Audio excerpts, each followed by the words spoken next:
আমাদের জন্য একখানা রাখবি না? কি করে বুঝবো ফুচকা খাবে কিনা? আমি আর মনে কাছে নিয়ে যাবো, তারপর বলবে এখানে যে খাওয়ার লোক নেই। মাসিমা, মাসিমা দেখছেন খাওয়ার কাণ্ড দেখছেন এদের?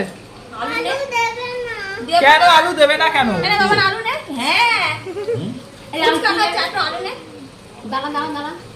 মুখটা তো দেখা, মুখটা তো দেখা। না কেন তুই আমারটা তৈরি কর। এই অত আলু খাবি? এইটা একটা তৈরি করে দে আমাকে, একটা তৈরি কর। না আমি এ মা বলছে সব খেয়ে নিয়েছো তুমি, কি অবস্থা, না খেয়ে এরম বদনাম। একটুখানি বানিয়ে দে। আলু ঝোল কই, ঝোল কই, ঝোল কই।